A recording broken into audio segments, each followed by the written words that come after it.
जब शादी तोहर होई बाना तू बात ये गोरी ना रोही अपन कोई रे मर जाई छोड़ के जइबू हो मरल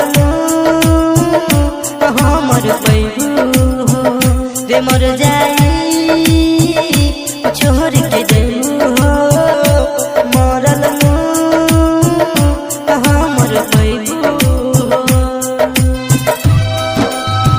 डीजे सूरज यादव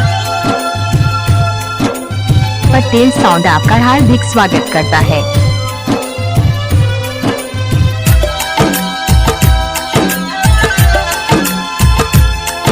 आपने तो सुना ही होगा शिवरे घोट का टोला। तू हो बचपन के प्यार तू हो जीवन हो आस बतोहर बना बदला तू हो मर दुल्हन हो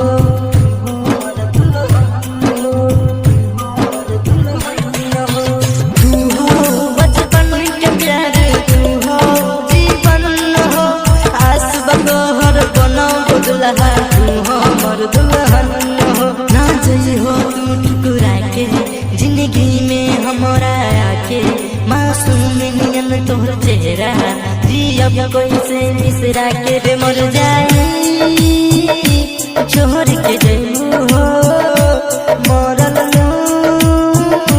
हमर पैबू हो रे मर जाई छोड़ के जइबू हो मरल हमर पैबू।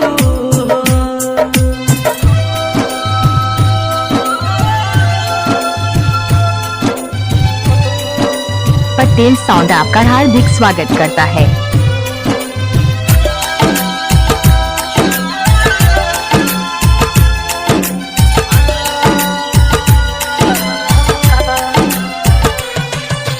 हरदम संगे रही हो अपना राइटर अमित के जान से ज्यादा चाहिए तुहके तोरी हो जन पीड़ित के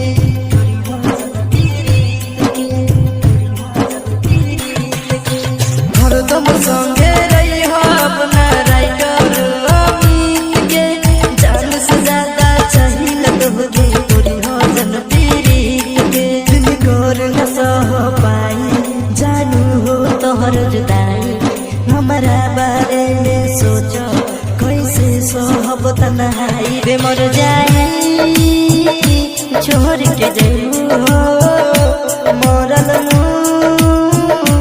हमर पैबू हो रे मर जाई छोड़ के जइबू।